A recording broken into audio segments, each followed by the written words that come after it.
दुआ है कि आप दोनों की जोड़ी हमेशा सलामत रहे और खुश रहें। शादी बहुत अच्छी चीज़ है और शादी को निभाना जो होता है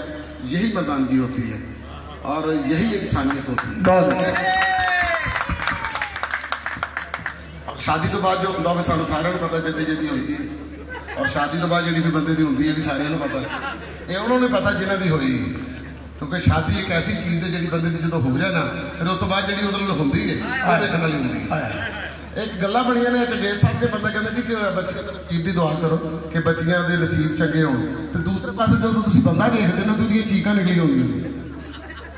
वो कहते यार खुदा का वास्ता छेती घर चलीए बेड़ा गर्क होया ही भरजाई तुहाडी बहुत शक करती है और शक भी औरतें ऐसी ऐसी गलतें करती ने कि रह रब का नाम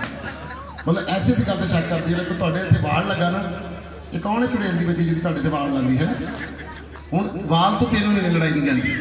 हुण बंदा घर गया तो कोई वाल नहीं लगा ये किहड़ी गंजी है जिहदा वाल ही कोई नहीं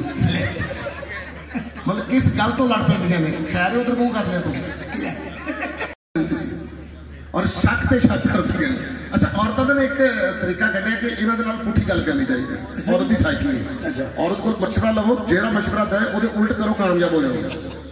जो औरत कभी अगर करोगे तो जिंदगी शाहजहां की हो जाएगी। अनाउंसमेंट कोई करेगा आएगा कोई अब बीवी तुम कहो ना कि अपना बीवी तुम पूछे कि अपना बाहर चक्कर है तुम अगर कह देता ना हाँ है तो उन्हें पुठा ही चल जाए तुम कहता मेरा बाहर चक्कर नहीं तेरा चक्कर नहीं मैंने पता ना तेरे खानदान का तू रह नहीं सकता इस काम तो बगैर थोड़े खानदान ने सारे ने दो की तू भी दो ही करे हूँ जो बंदा कह दे हाँ मर्दां की होती है वेख साडा खिजर भरा की सोहनी बना रहा वीडियो घर जाने किस किस्म की धोती बन के सोना विनर पाकिस्तान कर विनर पाकिस्तान की भाई तुम 7 फेरे लैन डे मेरा तो निकाह हो जाएगा 7 इधर के 7 इधर है एक लाता ला कैमरा